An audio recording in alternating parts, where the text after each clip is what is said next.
मुख्यमंत्री भूपेश बघेल ने लगवाया कोरोना वैक्सीन का पहला टीका। सीएम ने लोगों से की टीकाकरण से आगे आने की अपील।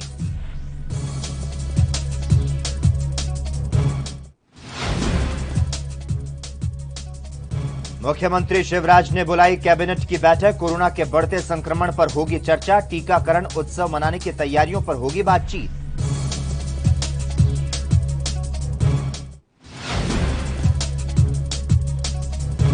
कैबिनेट मंत्री भूपेंद्र सिंह पहुंचे दमोह। कांग्रेस पर साधा निशाना। कहा, कांग्रेस की सरकार में दमोह के विकास पर लगी रोक।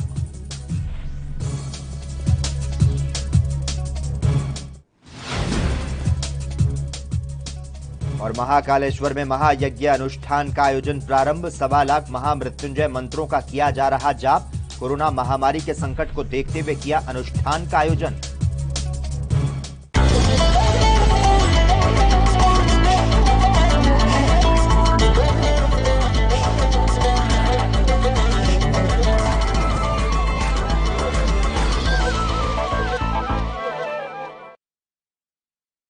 नमस्कार, स्वर्णिम मध्य प्रदेश छत्तीसगढ़ में आपका स्वागत है और मैं हूं आपके साथ लोकेश जगवानी।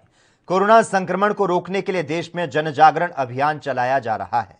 हर तरफ से लोगों को जागरूक किया जा रहा है ताकि लोग संक्रमण से बच सके। टीकाकरण को लेकर लोगों को जागरूक किया जा रहा है और इसी कड़ी में छत्तीसगढ़ मुख्यमंत्री भूपेश बघेल ने भी शुक्रवार को कोरोना वैक्सीन की पहली डोज ली। आपको बता दें, मुख्यमंत्री बघेल ने शुक्रवार को रायपुर के पंडित जवाहरलाल नेहरू स्मृति चिकित्सा महाविद्यालय पहुंचकर कोविड-19 से बचाव के टीके का पहला डोज लिया। तो साथ ही मुख्यमंत्री ने लोगों से टीका लगवाने के लिए आगे आने की अपील की।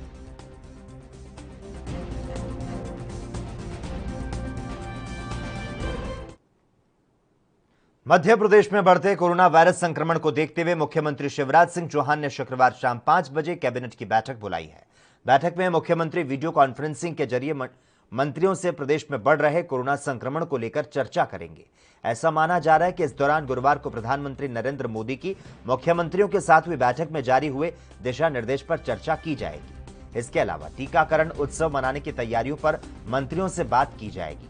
आपको बता दें, गुरुवार को प्रधानमंत्री नरेंद्र मोदी ने सभी राज्यों के मुख्यमंत्रियों से बढ़ते कोरोना समीक्षा को लेकर बैठक की थी। इस दौरान पीएम ने मुख्यमंत्रियों से 11 से 14 अप्रैल तक टीकाकरण उत्सव मनाने की बात कही थी।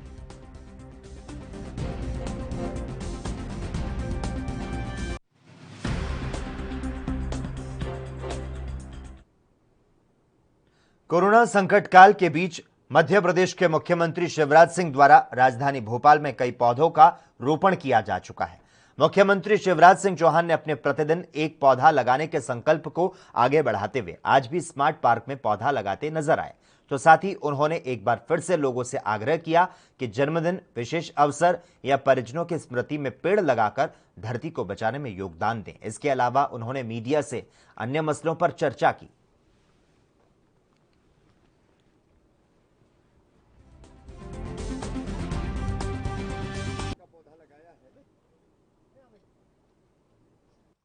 काफी शुभ माना जाता है।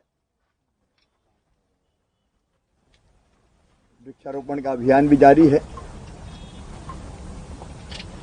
और कोरोना संक्रमण के खिलाफ लड़ाई भी जारी है। मैं प्रदेश की जनता को आश्वस्त करना चाहता हूं, जो काम उनकी तरफ है वो करे। मतलब मास्क लगाना, दूरी बनाए रखना, भीड़ में नहीं जाना, अपने आप को सुरक्षित रखें। सारे वैज्ञानिक जो कहते हैं उसका निचोड़ यही है कि मास्क अगर लगा है और 2 गज की दूरी है तो हम कोरोना से सुरक्षित हैं लगभग। हमने अस्पताल में बढ़ते हुए संक्रमण को देखते हुए 1 लाख बिस्तर करने का फैसला किया है। रात में भी हम लोग बैठे और हमने ये भी तय किया है, सरकारी स्तर पर जितने बिस्तर बढ़ेंगे वो बढ़ाएंगे। यहां जैसा मैंने पहले बताया कि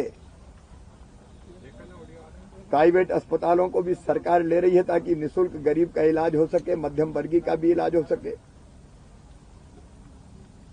अब एक और काम हमने प्रारंभ किया है। हम बनी बनाई बिल्डिंग जैसे प्रशासनिक अकादमी, बालबी, माखनलाल चतुर्वेदी विश्वविद्यालय के पास बड़ी बिल्डिंग है, ये तो मैं उदाहरण बता रहा हूं। हर बड़े शहर में हमारे पास भवन है। हम प्राइवेट अस्पताल को भी ऑफर कर रहे हैं को कितने दिन में उसको अस्पताल बना के खड़ा कर सकते हैं। भवन और बाकी सुविधाएं हम देंगे, अस्पताल वो उसको बना दे, मतलब बेड, ऑक्सीजन की व्यवस्था। और एक बड़ा कदम उठा के हम लगातार बिस्तरों की संख्या बढ़ाते जाएंगे। सभी महानगरों में हम खुला प्रस्ताव दे रहे हैं, ऑफर दे रहे हैं, ताकि बिस्तरों की संख्या, और दोनों मॉडल हो सकते हैं कि वो इलाज के लिए जो पैसे लेंगे उस पर बात हो सकती है कि सरकार दे, निःशुल्क इलाज हो। वहीं उज्जैन में स्थित विश्व प्रसिद्ध ज्योतिर्लिंग बाबा महाकाल मंदिर में विश्व भर में छाए महामारी के संकट को देखते हुए मंदिर समिति ने महायज्ञ अनुष्ठान का आयोजन शुरू किया, जिसका उद्देश्य जन स्वास्थ्य को लाभ पहुंचाना और महामारी से मुक्ति दिलवाना है। आपको बता दें, इस महायज्ञ में 11 दिन में 70 पुजारी और पुरोहित पूरा करेंगे, तो साथ ही 1.25 लाख महामृत्युंजय मंत्रों का जाप किया जा रहा है।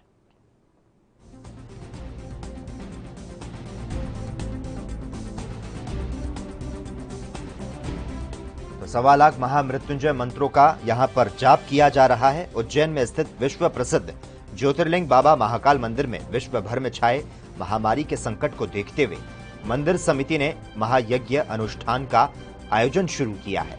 इसका उद्देश्य जन स्वास्थ्य को लाभ पहुंचाना और महामारी से मुक्ति दिलवाना है।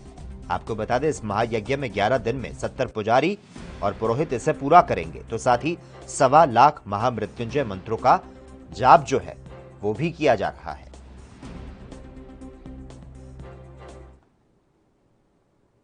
खबरों का सिलसिला लगातार जारी है। हम रुकते हैं एक छोटे से ब्रेक के लिए।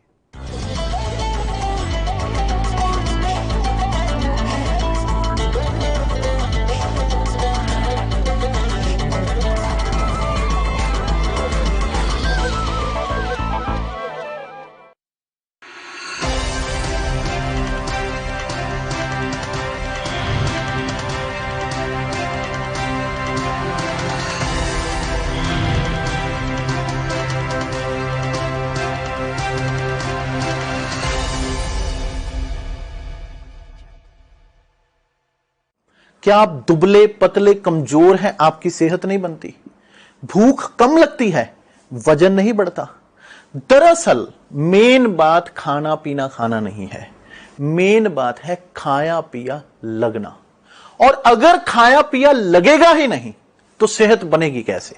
इसलिए हमारी संस्था सन्यासी आयुर्वेदा ने एक ऐसी दवा बनाई है जो कि आपके पाचन तंत्र को, आपके लीवर सिस्टम को ठीक करने का काम करती है, ताकि आप जो भी खाएं उसका पूरे का पूरा निचोड़ आपके शरीर को लगे, आपकी भूख बढ़े, खाया पिया सही से लगे, नया खून बने, हड्डियों में जान आए, वजन बढ़े, ताकत बढ़े, चेहरे पर नूर आए और आप मोटे तगड़े खूबसूरत पर्सनैलिटी के मालिक बन जाएं।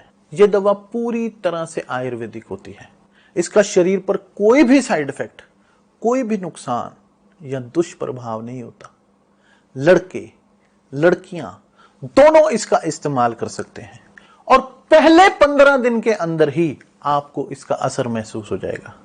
सिर्फ 650 रुपए की पूरे 1 महीने की दवा होती है और आप इसे घर बैठे 01145454545 पर फोन करके दवा मंगवा सकते हैं। कम ब्रेक और ज्यादा खबरों के साथ देखिए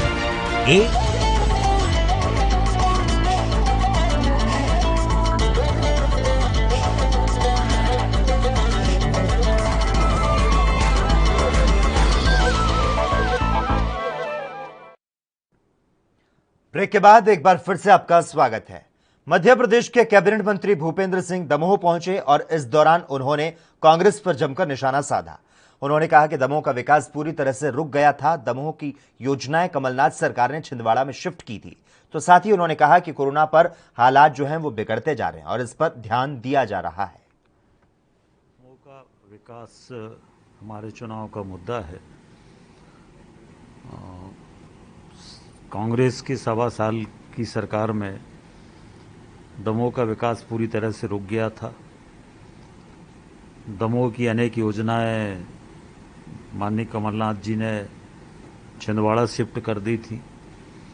जो योजनाएं हम लोगों ने शुरू की थी हमारी सरकार ने, उन सारी योजनाओं को रोक दिया गया था।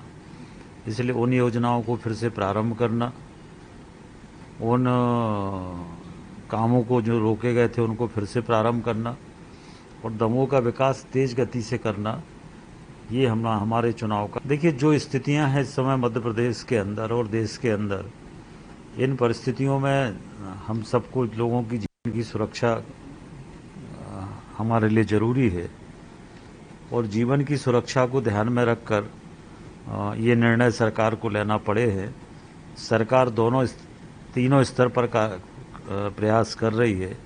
एक तरफ जहां मुख्यमंत्री जी आग्रह उपवास के माध्यम से जन जागरण करने का काम कर रहे हैं, लोगों से अपील कर रहे हैं, वहीं दूसरी तरफ जो सरकारी व्यवस्थाएं हैं, हमारे हॉस्पिटल बढ़ना, हॉस्पिटल में ऑक्सीजन बेड बढ़ना, आईसीयू बढ़ना, टेस्टिंग की सुविधा बढ़ना, ये सारी जो मेडिकली सुविधाएं हम लोग दे सकते हैं, वो मेडिकली सुविधाएं और ज़्यादा से ज़्यादा हम हमारे प्रदेश के हॉस्पिटल्स में दें, ये है। और तीसरा, लॉकडाउन के माध्यम से चैन को तोड़ना।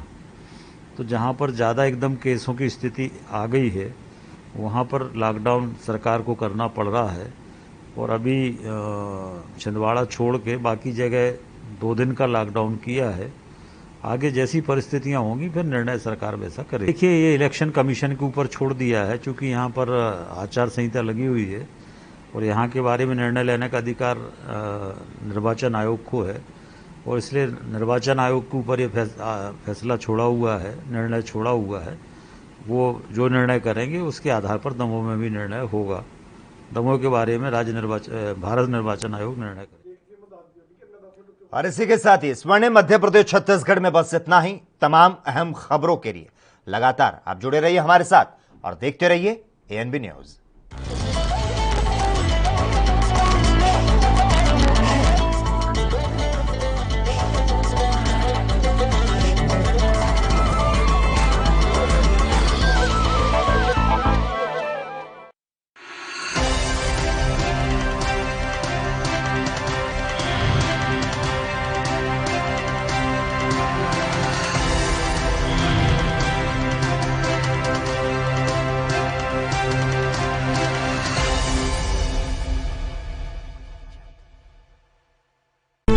जनता ਦੀਆਂ ਉਮੀਦਾਂ ਤੇ ਖਰਾ ਉਤਰ ਰਹੀ ਪੰਜਾਬ ਸਰਕਾਰ ਨੇ ਇੱਕ ਹੋਰ ਵੱਡਾ ਫੈਸਲਾ ਲਿਆ ਹੈ। ਇਸ ਇਤਿਹਾਸਕ ਫੈਸਲੇ ਨਾਲ ਸਰਕਾਰ ਦੀ ਜਨਤਾ ਨਾਲ ਕੀਤੀ ਵਚਨਬੱਧਤਾ ਮਜ਼ਬੂਤ ਹੁੰਦੀ ਹੈ। ਅਸਲ 'ਚ ਕੈਪਟਨ ਅਮਰਿੰਦਰ ਸਿੰਘ ਦੀ ਅਗਵਾਈ ਵਾਲੀ ਸਰਕਾਰ ਨੇ ਸਰਕਾਰੀ ਦਫ਼ਤਰਾਂ 'ਚ ਸਰਕਾਰੀ ਕੰਮਕਾਜ 'ਚ ਤੇਜ਼ੀ, ਗੁਣਵੱਤਾ, ਜ਼ਿੰਮੇਵਾਰੀ ਅਤੇ ਪਾਰਦਰਸ਼ਤਾ ਨੂੰ ਧਿਆਨ 'ਚ ਰੱਖਦੇ ਹੋਏ ਈ-ਆਫਿਸ ਸਿਸਟਮ ਸ਼ੁਰੂ ਕਰ ਦਿੱਤਾ ਹੈ। ਇਹ ਸਿਸਟਮ ਹੁਣ ਤੱਕ ਪੰਜਾਬ ਸਰਕਾਰ ਦੀ ਮੁੱਖ ਸਿਵਲ ਸਕੱਤਰੇਟ ਸਰਕਾਰ ਦੇ 65 ਡਾਇਰੈਕਟੋਰੇਟ ਅਤੇ 55 ਵੱਖ-ਵੱਖ ਬੋਰਡਾਂ ਅਤੇ ਨਿਗਮਾਂ 'ਚ ਲਾਗੂ ਕੀਤਾ ਜਾ ਚੁੱਕਾ ਹੈ। ਇਸ ਉਪਰਾਲੇ ਨੂੰ ਲੈ ਕੇ 40,000 ਕਰਮਚਾਰੀ ਅਤੇ ਅਧਿਕਾਰੀ 4.5 ਲੱਖ ਡਿਜੀਟਲ ਫਾਈਲਾਂ ਤੇ ਆਪਣੀਆਂ ਸੇਵਾਵਾਂ ਨਿਭਾ ਰਹੇ ਨੇ।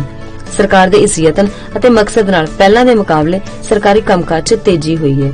ਇਹ ਆਫਿਸ ਸਿਰਫ ਸਰਕਾਰੀ ਦਫ਼ਤਰ 'ਚ ਹੀ ਨਹੀਂ, ਸਗੋਂ ਮੁੱਖ ਮੰਤਰੀ ਕੈਪਟਨ ਅਮਰਿੰਦਰ ਸਿੰਘ ਸਮੇਤ ਸਾਰੇ ਕੈਬਨਿਟ ਮੰਤਰੀਆਂ ਦੇ ਦਫ਼ਤਰਾਂ ਵਿੱਚ ਵੀ ਸੁਚਾਰੂ ਰੂਪ ਨਾਲ ਚੱਲ ਰਿਹਾ ਹੈ, ਤਾਂ ਜੋ ਫਾਈਲਾਂ ਦੇ ਇੱਕ ਦਫ਼ਤਰ ਤੋਂ ਦੂਜੇ ਦਫ਼ਤਰ ਤੱਕ ਲੋੜੀਂਦੀ ਕਾਰਵਾਈ ਲਈ ਬਿਨਾਂ ਕਿਸੇ ਦੇਰੀ ਨਾਲ ਕੰਮ ਹੁੰਦਾ ਰਹੇ। ਦਰਅਸਲ ਈ-ਆਫਿਸ ਸਿਸਟਮ ਲਾਗੂ ਕਰਨ ਦਾ ਮੰਤਵ ਪ੍ਰਸ਼ਾਸਨ ਨੂੰ ਵਧੇਰੇ ਜਵਾਬਦੇਹ, ਪ੍ਰਭਾਵਸ਼ਾਲੀ, ਸਰਲ ਅਤੇ ਪਾਰਦਰਸ਼ੀ ਬਣਾਉਣਾ ਹੈ।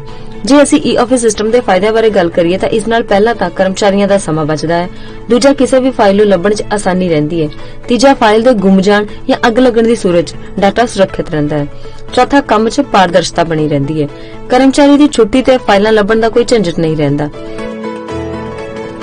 ਈ-ਆਫਿਸ ਸਿਸਟਮ ਨਾਲ ਸਰਕਾਰ ਨੇ ਪਲੀਤ ਹੋ ਰਹੇ ਵਾਤਾਵਰਣ ਨੂੰ ਵੀ ਬਚਾਉਣ ਦੀ ਕੋਸ਼ਿਸ਼ ਕੀਤੀ ਹੈ, ਕਿਉਂਕਿ ਹੁਣ ਸਾਰਾ ਕੰਮ ਪੇਪਰਲੈਸ ਹੋ ਰਿਹਾ ਹੈ। ਜਦ ਸਰਕਾਰੀ ਕੰਮਕਾਜ ਪੇਪਰਲੈਸ ਹੋ ਰਿਹਾ ਹੈ ਤਾਂ ਮਤਲਬ ਸਾਫ਼ ਹੈ, ਕਾਗਜ਼ ਦੀ ਜ਼ਰੂਰਤ ਨਹੀਂ ਪਵੇਗੀ। ਕਾਗਜ਼ ਦੀ ਜ਼ਰੂਰਤ ਨਾ ਪੈਣ ਕਾਰਨ ਦਰਖਤਾਂ ਦੀ ਕਟਾਈ ਤੇ ਵੀ ਬ੍ਰੇਕ ਲੱਗੇਗੀ ਅਤੇ ਵੱਡੀ ਗੱਲ ਲੋਕਾਂ ਦਾ ਟੈਕਸ ਦੇ ਰੂਪ ਵਿੱਚ ਦਿੱਤੇ ਹੋਏ ਸਰਕਾਰੀ ਪੈਸੇ ਦੀ ਵੀ ਬਚਤ ਹੋਵੇਗੀ। ਪੰਜਾਬ ਸਰਕਾਰ ਇਸ ਸਾਲ ਦੇ ਅੰਤ ਤੱਕ ਆਪਣੇ ਸਾਰੇ ਸਰਕਾਰੀ ਦਫ਼ਤਰਾਂ ਨੂੰ ਆਫਿਸ ਨਾਲ ਜੋੜ ਦੇਵੇਗੀ।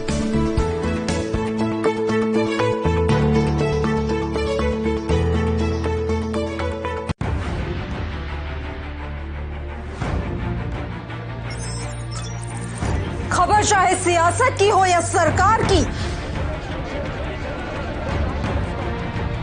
खबर चाहे भ्रष्टाचार की हो या गुनहगार की, दिन भर में क्या रहा देश जगत का हाल, किस मुद्दे ने बनाई किसकी सरकार, रखते हैं हम सब पर नजर, पहुंचाते हैं हम हर खबर। हम हैं ANB न्यूज।